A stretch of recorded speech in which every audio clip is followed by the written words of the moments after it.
অনেকদিন আগে জাদুনগর নামে এক গ্রামের পাশে মস্ত বড় একটা আপেল বাগান ছিল। বাগানের আপেলগুলো খেতে ছিল প্রচণ্ড সুস্বাদু। কিন্তু ওই বাগানের আপেল কেউই খেতে পারত না, খাওয়া তো দূরে থাক, সাহস করে কেউ ওই বাগানের দিকে যেত না। সবাই বলতো ওই বাগানের দিকে যে যায় সে আর কোনোদিনই ফিরে আসেনি। বাগানটা ছিল ভয়ঙ্কর এক পেত্নীর।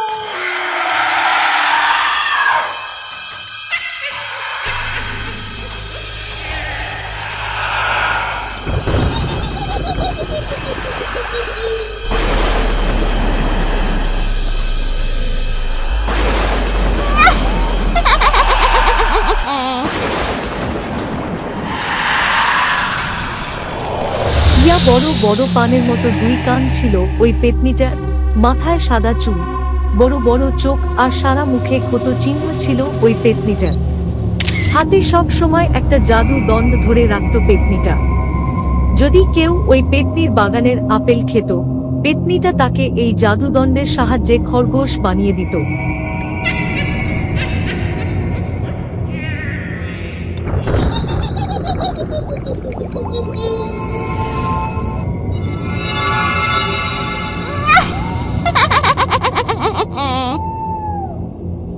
ভয়ঙ্কর এই পেত্নীর জন্য বাগানের আপেল খাওয়া তো দূরে থাক, কারো বাগানের দিকে যাবার সাহসই হতো না।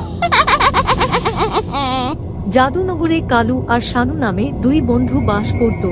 একদিন তারা মাঠে ফুটবল খেলছিল। কিছুক্ষণ ফুটবল খেলার পর তারা দুজন মাঠের পাশে একটি গাছের ছায়ার নিচে বসে পড়ল।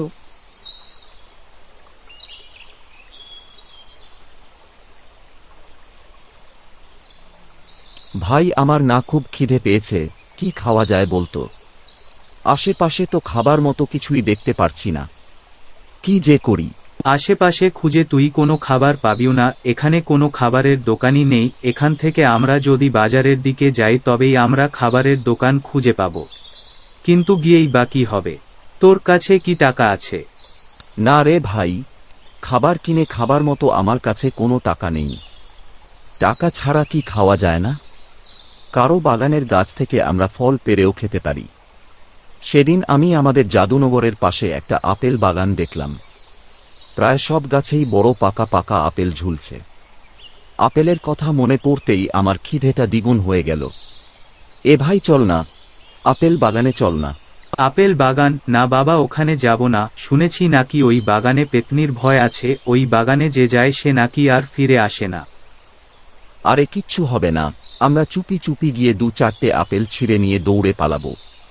তাছাড়া আমরা তো রাতের আঁধারে যাচ্ছি না, এই দুপুরে যাব আর আসব। এই ভর দুপুরে পেত্নী কোথা থেকে আসবে? ঠিক আছে ভাই, আমরা কিন্তু আপেল ছিঁড়ে নিয়ে দৌড়ে এখানে এসে খাবো। বাগানে দাঁড়িয়ে কিন্তু আপেল খাবি না, তাহলেই যেতে পারি। ঠিক আছে দোস্ত, আমি আর লোভ সামলাতে পারছি না, আর পেটেও ইঁদুর ডন মারছে, তাড়াতাড়ি চল। কালু আর শানু দুই বন্ধু তখন তাড়াতাড়ি পা চালিয়ে বাগানের দিকে রওনা দিল।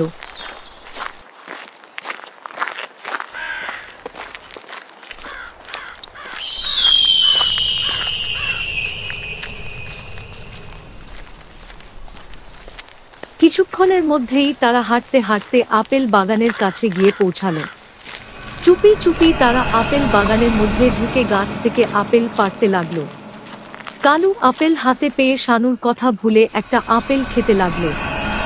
শানু বারণ করবার আগেই আপেলটা খেয়ে নিল। শানু কিছু বলবার আগেই চারিদিকে শো করে হাওয়া বইতে শুরু করল। দিনের আলো কোথায় যেন হারিয়ে ম্লান হয়ে গেল। চারিদিকে ভৌতিক পরিবেশের সৃষ্টি হলো। বিকট ভৌতিক হাসি যেন তাদের চারিদিক থেকে ঘিরে ধরল। আপেল কেন খেলি তুই? তোকে মানা করেছিলাম তো। ভাই, আমার খুব ভয় লাগছে, এখানে কিছুই ঠিকঠাক নেই। প্রাণ থাকতে এখান থেকে পালা। তারা সেখান থেকে দৌড়ে পালাবে এমন সময় ওই ভয়ঙ্কর পেত্নীটা তাদের সামনে এসে নেকো সুরে বলল,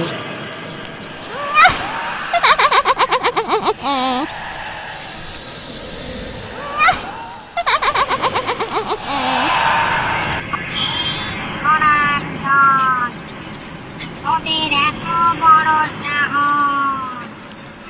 আমার বাগানের আপেল আমাকে না জানিয়ে চুরি করে আমারই বাগানে দাঁড়িয়ে খাচ্ছিস? জানিস না এই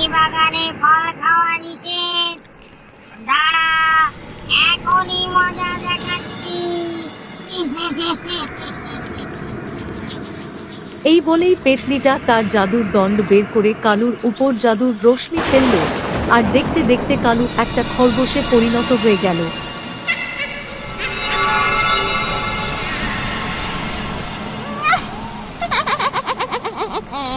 শানু দূর থেকে এই দৃশ্য দেখে সেখান থেকে দৌড়ে পালালো। বাগান থেকে সে বেরিয়ে একটা বট গাছের নিচে দাঁড়িয়ে হাঁফাতে লাগলো। আমার বন্ধু কালুর কি হবে? সে তো এখন আর মানুষও নেই। পেতনিটা তাকে একটা খরগোশ বানিয়ে দিয়েছে। কালুকে ওই পেতনির হাত থেকে যে করেই হোক বাঁচাতে হবে। কিন্তু কিভাবে বাঁচাবো? আমি ফিরে গেলে যদি আমাকেও খরগোশ বানিয়ে দেয়। শানু গাছটার নিচে দাঁড়িয়ে দাঁড়িয়ে এই সব কথা চিন্তা করছিল। তখনই সেখানে এক তান্ত্রিক এলো। তান্ত্রিককে দেখে শানু বিন্দু মাত্র দেরি না করে তান্ত্রিককে সমস্ত ঘটনা খুলে বলল।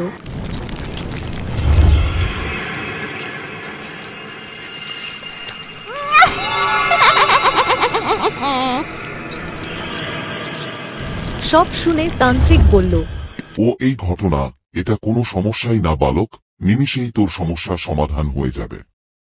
এই নে, এটা নিয়ে গিয়ে ওই খরগোশ রূপী তোর বন্ধুকে খাওয়া। এটা খাওয়ার পরই দেখবি তোর বন্ধু খরগোশ থেকে আবার মানুষ হয়ে যাবে। তান্ত্রিকের দেওয়া ঘাস নিয়ে শানু অতি সাবধানে নিঃশব্দে ওই পেতনির আপেল বাগানে গেল। বাগানে গিয়েই শানু তার বন্ধু রূপী খরগোশকে দেখতে পেল। সঙ্গে সঙ্গে শানু তান্ত্রিকের দেওয়া ঘাস খরগোশের সামনে দিল। ঘাস খাওয়ার সঙ্গে সঙ্গে নিমিষেই খরগোশটা মানুষে রূপান্তরিত হয়ে গেল। কালুকে সামনে দেখে শানুর আর আনন্দের সীমা রইল না। দেরি না করে কালু আর শানু সেখান থেকে দৌড়ে পালিয়ে এলো।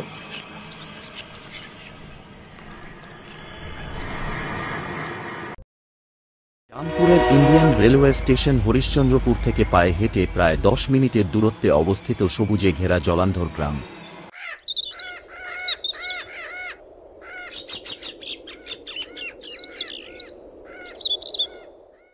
প্রত্যন্ত গ্রামীণ এলাকা হবার দরুন সূর্যাস্তের পর রাস্তাঘাটে লোকজন থাকেই না।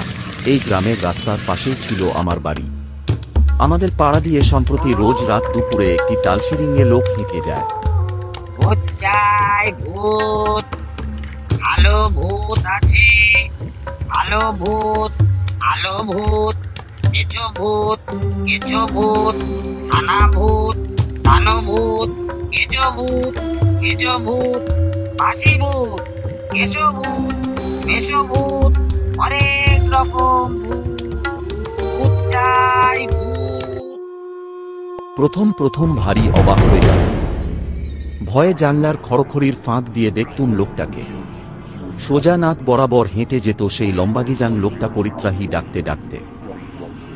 আর লোকটার ডাক শুনেই যেটা বাড়ির জানলা খোলা থাকত সব দুদ্দার করে বন্ধ হয়ে যেত। অশোকিত এত আর সিল কাটাউ এর ডাক নয়, কিংবা জয়নগরের মোয়াওয়ালার মধুর ডাক নয়, ছাতাসারাই এর ডাক না। এ হলো রীতিমতো যাকে বলে রাত দুপুরে ভূত কেনার আমন্ত্রণ। কে আর শখ করে বাঁশঝাড় ঘাড়ে নেয় বাপু।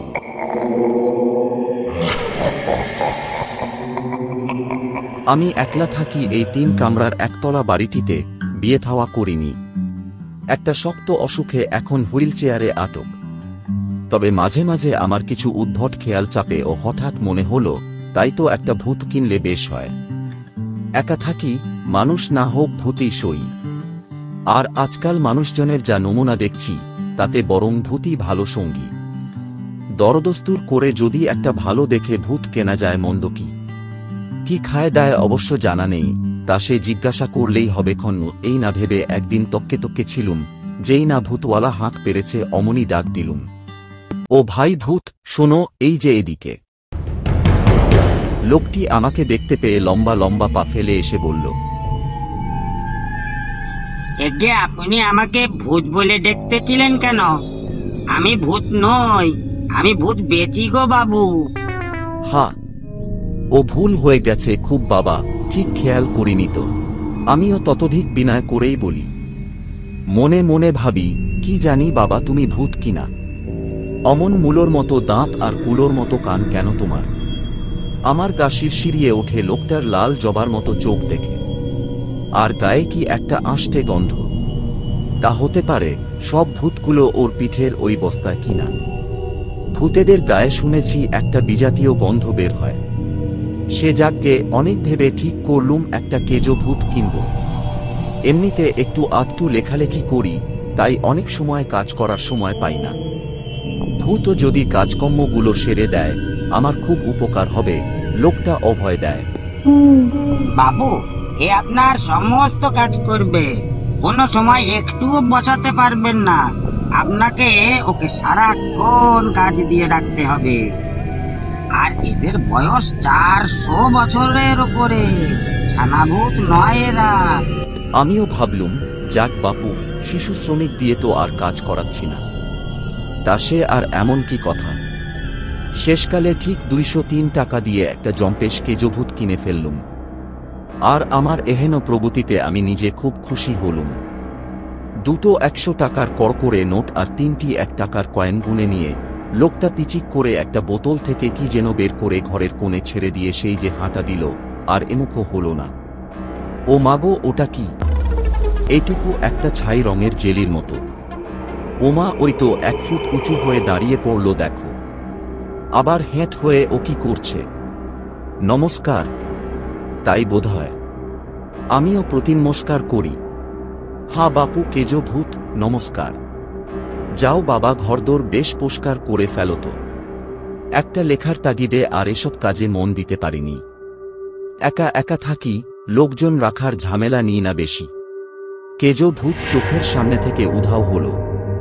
ঠিক 10 মিনিটে আমার বাড়ি একেবারে ঝকঝকে তকতকে, এমন পরিষ্কার যে নিজের ছবি ঘরের মেঝেতে দেখে আমি প্রায় চমকে উঠেছিলাম। আমার আর কিচ্ছু বলার নেই। ভূতওয়ালাকে মনে মনে খুব আশীর্বাদ করলুম, মুখে অবশ্য বললুম, বেশ করেছ। এরপর যাই কাজ দিই, নিমেষের মধ্যে কাজ কমপ্লিট। কি বলবো, আমাকে রাতে যা ভালো রুটি আর আলুর দম করে খাওয়ালো, অমন আলুর দম মা গত হবার পর থেকে আমি আর খাইনি। কেজো তো কিচ্ছু খায় না বলে গেছে লোকটি। বাবু, ওরা বায়ুভূক নিরাশ্রয়ী প্রাণী। এই আপনি ওকে আশ্রয় দিলেন, খুব ভালো হোক আপনার। এরপর একটু মুশকিলে পড়লুম। জামা কাপড় কাচা, রান্নাবান্না করা, একতলার ছাদের এক টুকরো ঘরের জমা জিনিস পরিষ্কার করা, কুয়ো থেকে জল তোলা, উনুন পরিষ্কার করা, আমাকে পিঠ মালিশ করা সেরেও যখন ভূতের এনার্জি অটুট, তখন আমার প্রায় কাজ দেওয়ার ক্ষমতা শেষ হয়ে আসছে। কি করি, বেজায় বিপাকে পড়লুম। কাজ না পেলে কি করবে জানাও নেই, ঘাড় মরকাবে কিনা কে জানে। তখন আমার নিরেট মাথায় একটা বুদ্ধি খেলে গেল। আমি একা মানুষ বলে মনে একটু দুঃখ আছে, সেসব চেপে চুপে রাখি। শটান শুয়ে পড়ে ভূতকে হুকুম করলুম, কেজো ভূত, আমার মনের দুঃখগুলো একে একে বার করতে পারো। সে আর দ্বিরুক্তি না করে লেগে গেল দুঃখ বের করার কাজে। একটা একটা করে দুঃখ টেনে টেনে বের করে সে, আর আমার আরামে চোখ জুড়িয়ে যায়। মনে হয় বুকের ভেতর একটা সুখের পালককে যেন বুলিয়ে দিচ্ছে। সেই ইস্তক অন্য কাজ শেষ হয়ে যাবার পর কেজো আমার যা দুঃখ জমা হয় বের করে দেয়। এই করে আমার যদি আর দুঃখ না থাকে তাহলে কি হবে? তাই তো ভাবছি কি করা যায়। আমি ভাবছি সব দুঃখী মানুষদের ডেকে তাদের দুঃখগুলো বের করবার কাজে লাগাবো কেজো ভূতকে। ভালো লাগাও হবে আর মানব সেবাও হবে। কি বলো তোমরা?